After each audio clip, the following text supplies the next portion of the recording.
Hey everyone, welcome to another Conversation Over Drinks. I'm Coach Wolverine. Coach Kelowna. And I'm Jody. And we are pleased to have you as a guest to talk about are you afraid of success or failure more? You know what? I think both are equally scary. I can't really say. The fear of failure is weighing, but the fear of success, because success takes a lot of work, and there's no real measurement, because once you get to a successful spot, do you consider yourself successful? Absolutely. I forgot to touch on, you work for Mental Health Canada, right? Canadian Mental Health. So that's a big deal, guys. That's a big deal. So it's a real treat to be able to have her on our show today. And I agree with what you said. It's the fear of success. I think one part that a lot of people don't talk about is the identity you have to release yourself from. Because if we do not identify as successful right now, but we want to become successful, we are losing a piece of ourselves intentionally, but it's still scary. It's like, you can't be this. If you're a person you don't deem a success, you can't be that same person and deem yourself a success. It cannot happen. There has to be metamorphosis or an evolution that happens in there. Yep. And I think that's cool. But the emotional spectrum, and that's ultimately what Jody's going to be able to articulate much better than we are, is the emotions that you go through on this kind of ride. And I know that's one that we're on doing the entrepreneurship coaching stuff that we constantly are battling with, right? There's identities that need to be let go. There's ego problems. There's collaboration stuff. There's what's our trajectory, right? I know we've had some serious discussions about making sure that we don't over verbalize certain points of view at times. And I know that's just because it's new and you don't want to alienate anyone at that time, right? And that's a whole nother thing.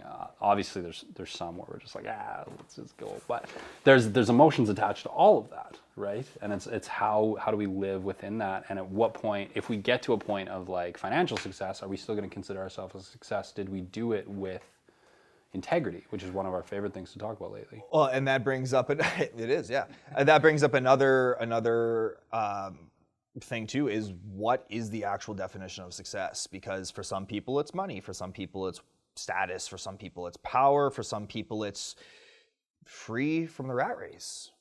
I know, for myself, it's free from the rat race. I plan on living in a van in the next 2 years and just kind of traveling, the laptop lifestyle. Right? Exactly. Yeah. That to me, that's success. But I know that some people, it's nope, need the mansion, need the big truck, need all the toys, and that's not my jam.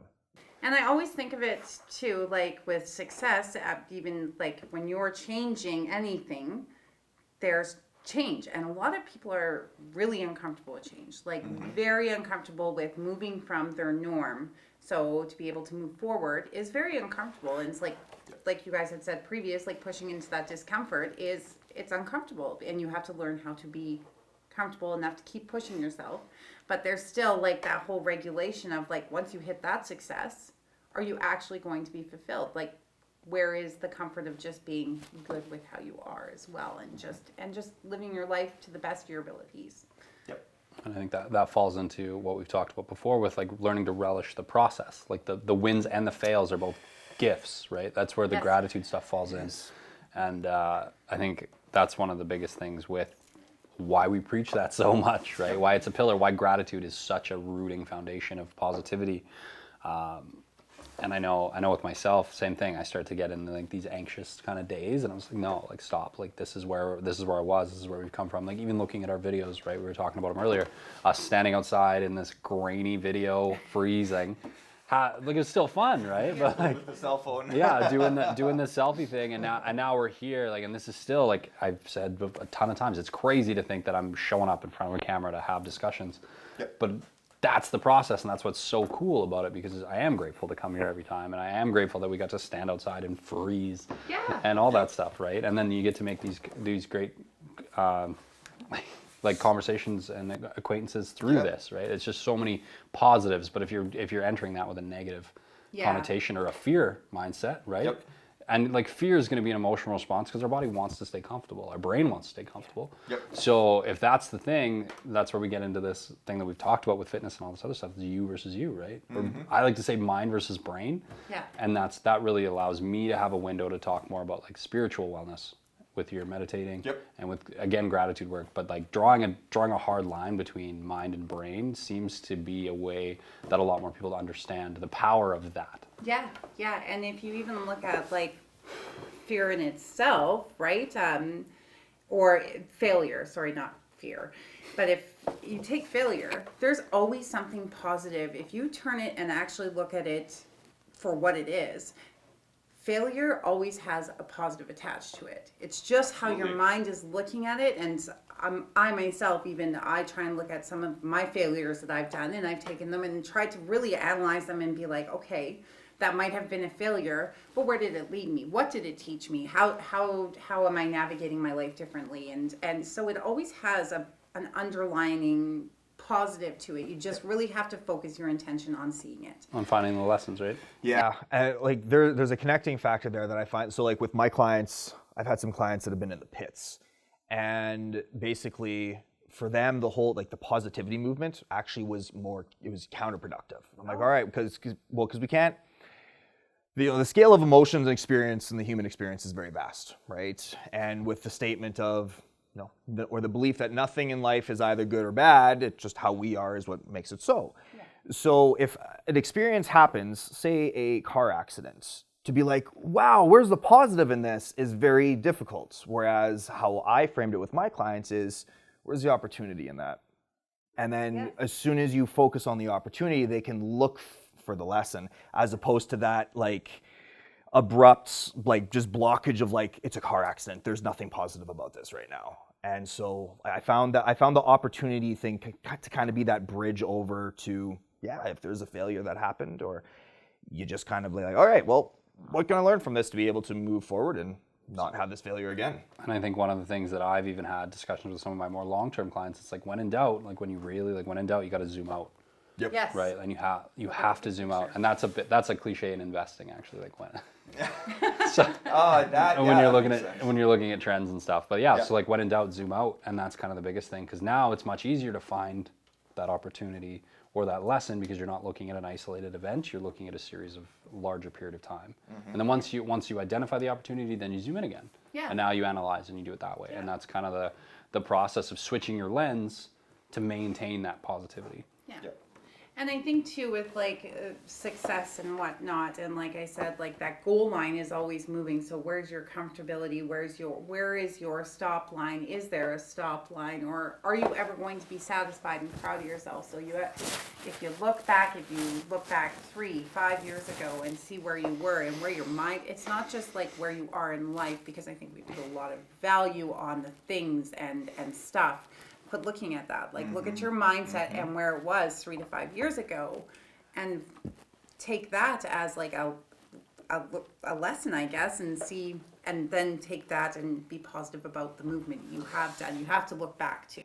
Taking personal inventory is super important, and what you outlined right there is adjacently exactly the same as professional athletes watching the game tapes. Yes. Yeah. This way, right? You look back and be like, okay, this was a win, this was not. Don't want to do that again. How do I prefer that better? Yeah. Exactly. Yeah. So then we can move forward with our life in the way that we actually want it to go. And so I had here's an interesting paradox. Actually, I was just thinking the other day.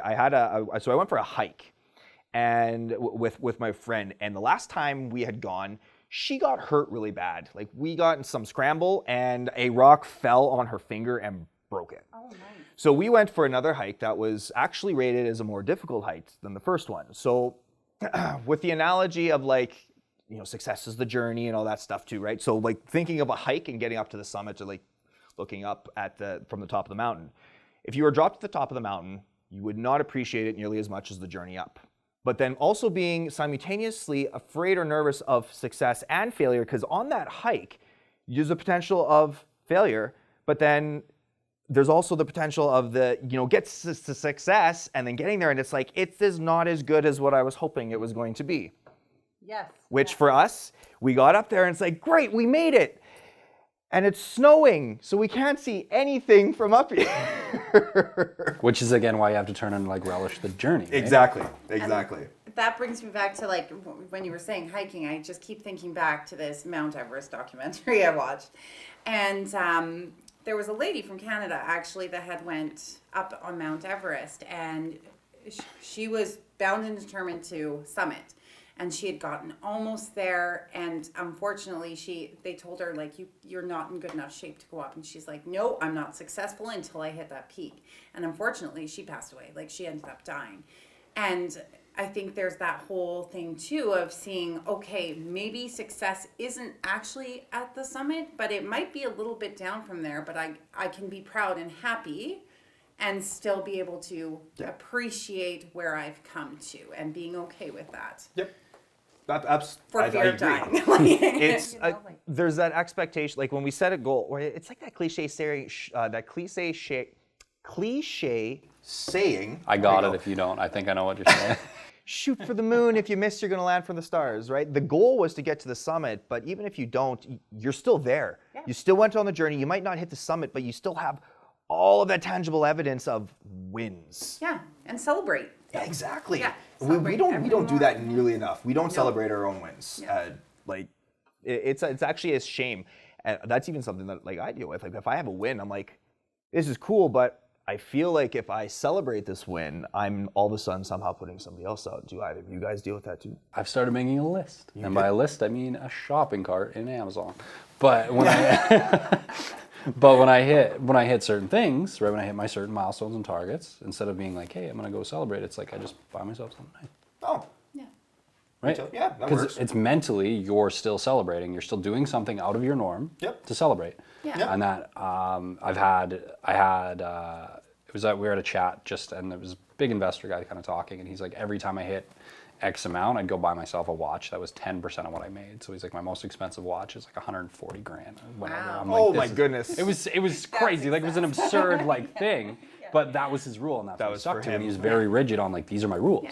Yeah. So. And I think what you were saying, like you're worried about celebrating your success and being like boisterous or egotistical or something. Yeah. Never feel that way. If you've got the right people in your corner, if you're celebrating something that you've accomplished and whatnot, and somebody is looking down and they're making you feel uncomfortable, those aren't your people. I agree. I've been in situations though where, so like for example, I've been in a position where I was a salesperson and I was told I am too arrogant to be in sales. And when my boss had told me this, I'm like, what? Like, how am I too arrogant to be in sales? Like, what did I say to these people that was like too arrogant to be in sales? And then I thought to myself, so I went to my coach and I'm like, this like it hurts, because I thought I had left that behind, because like I worked in nightclubs and I used to have, well, that or comments in and around that too of like, oh, you're not as much of a mean person as you look. And I'm like, no, I'm not actually that mean. I'm quite nice, thank you.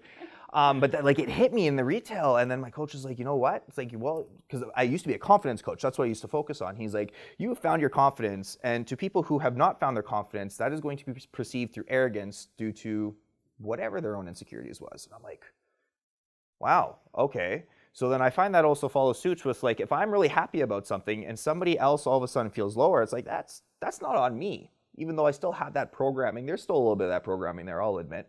But I am working on it. But yeah, it's like having the win and be like, heck yes, I won. Yeah. That's okay. Yeah. and you should be celebrating your goals, and you should have people in your corner like, yeah, that's awesome, because that's important. Those are the people you want to surround yourself with. Absolutely. Because if somebody's sitting there and it's like, that's a confidence thing, you shouldn't be proud. Like, and I'm sure maybe that's not how he meant it, but you've taken it, internalized it, and now you feel like you can't celebrate. Yeah. Which is unfortunate, because you should be celebrating. You should surround yourself with the people that are encouraging and bringing you forward, and happy for that. And which has been a process over the last couple of years, actually. I've had to take inventory in that part of my life and do the same, where create some space between some people. Your circle shrinks, man. Yeah, it does. Yeah. It really does. Yes, so true. And that's, did I send you the video of the lobsters in the bucket the other day? And there was like talking about how one was going to escape. Oh yeah, and the fisherman's like, don't worry about it. Yeah, like I'm not worried about him, because the other ones will grab it and drag it back into the bucket. Yep, the like crab in the other bucket lobsters, effect. the crabs, yeah. Really? So like that was the whole thing. Oh. And the whole concept is like, there's no one that's higher than you that's going to try and kick you down a ladder. Yeah. Except for maybe in corporate. Yeah. Yeah. And that's another good thing to realize too. Like when I'm approaching anybody, and I don't care who they are, like I truly from any walk of life, I'm going to give them the same momentum and happiness that they're giving me. Or if they need a boost, I'll sometimes, give a little bit of extra happiness. But like, to me, it doesn't matter what you do, who you are, or whatnot. If you are a good person, I'm going to be a good person back to you. I don't care where you sit on the social ladder. Like, if you're a good person, I'm going to value you. Respect and intent, right? Face value, whether or not you're a janitor, the CEO, a Yeah. sibling of mine, a parent, a friend, a stranger. Yeah, just be nice, everybody. It's be kind. so much easier, Being right? kind is so much better. And yeah, be kind, don't be nice. Yeah, exactly. That was a different conversation we had. Is the We difference did have a between whole being episode kind on that. and It being was actually nice. quite, Interesting. it's quite a good one. We'll have to see that one. But yeah, I think that's the biggest thing. And like also recognizing the fear of succeeding and the fear of failure, it's kind of the same thing. Yep. Because it's still rooted in that same emotion, the fear response. Yeah. And there's just things you need to accept with both. If I'm going to try to be successful, I have to fail. Yeah. Like the overnight success thing doesn't exist. No, or the self-made thing. I'm sorry if you're watching this and you believe that, but if you read a book and you had any sort of mentorship, that's not being self-made. I don't believe in that. I believe that for us to get ahead, and we have to look up to our mentors or coaches or whomever is above us because we're striving for something. Yeah. I can just look at it in a logical sense. We live in the most connected time ever. You're going to tell me that doing it on your own is the best play? Yeah. Like that's the one? Yeah. That's the one that's going to make it? Like, come on. So, no, like you need connection and you need people and we've talked about that immensely, right? Like I can't be good at everything. No. So I'm going to hang out with someone else that's good. Like you're much better at analyzing all this stuff, right? You said, and everything you did today. And you just sent me, hey, we're talking about this tonight. And I was like, cool, I'll bring 4 shirts. But that's the dynamic we have, right? And I'm not as good at that stuff as you are. So We that both it have helps our it strengths helps and create weaknesses.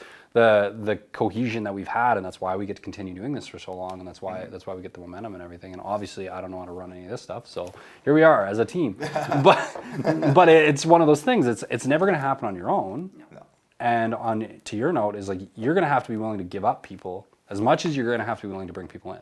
Yeah. There's an exchange that has to happen in identity as a whole, moving from A to B. And some people are going to come with you because they're going to grow as well, but you are going to outgrow others. Yeah.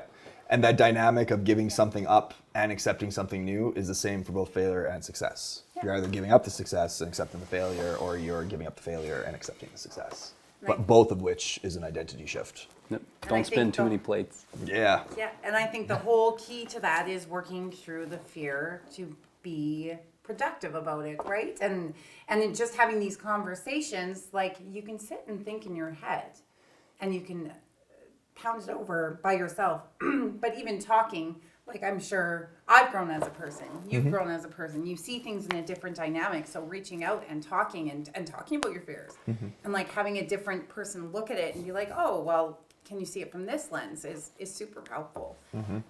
It changes your mindset too, right? So if you could give a tip to somebody who is afraid, what would be a good tip that you would have from your personal experience in this world? Oh, there's so many. I think it's good to look, like I said, the whole gratitude, looking at it from and zooming out and seeing it for the whole big picture and kind of like rerouting if you need to or whatnot. But I think it's celebrating successes. I think it's looking at fear, talking. Talking is huge. Like that's the one thing that separates us from all the other mammals and primates. Like let's use that. Let's communicate. Yeah, let's communicate. And then just having the ability, you can see it as it sucks at the time, but get up and look at it and change your mindset and keep moving forward. It's okay. Your failure is a part of growing. So just take it and move forward. Well, that was a beautiful response. Do you have anything to add to that? No, I think we're good. Well, that's the curtain, guys. As I said, it will be articulated much better today. All right, guys, that's it for today. Please like, share, and subscribe on whatever platform you're consuming this content on. I'll get it properly one of these times, guys. I'm just going to let him run with it, I think.